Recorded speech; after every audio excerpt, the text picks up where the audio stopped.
Okay, I've been trying to remember because purple's my favorite color, so I bought, purple habanero. This is a purple cayenne. And what I did is did the same, as far as splitting it and taking the seeds out and letting them soak. And they've been soaking for quite a while. And what I'm going to do is pour it out. See what I got going on here.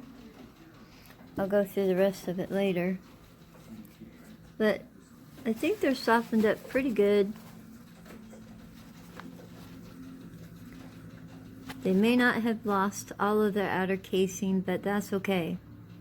What we're going to do is we're going to fold this up, a little bit of the water with it, and put it in this baggie.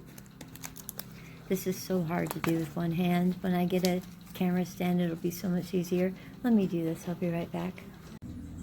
Okay, maybe that'll make it easier. So I folded them up in here. And I'm just going to go ahead and stick them in the baggie.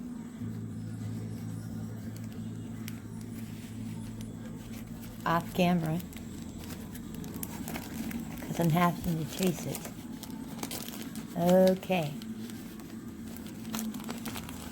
Here we got them in there. I'm going to go ahead and add just a little bit more water because I don't want them to dry out. I'm going to go ahead and add the water and come back. See, I didn't add a terrible lot of water, but enough to keep them wet. And I check on them from time to time and make sure that they're staying wet. And I'm just going to put them to the side and check on them until they start to grow.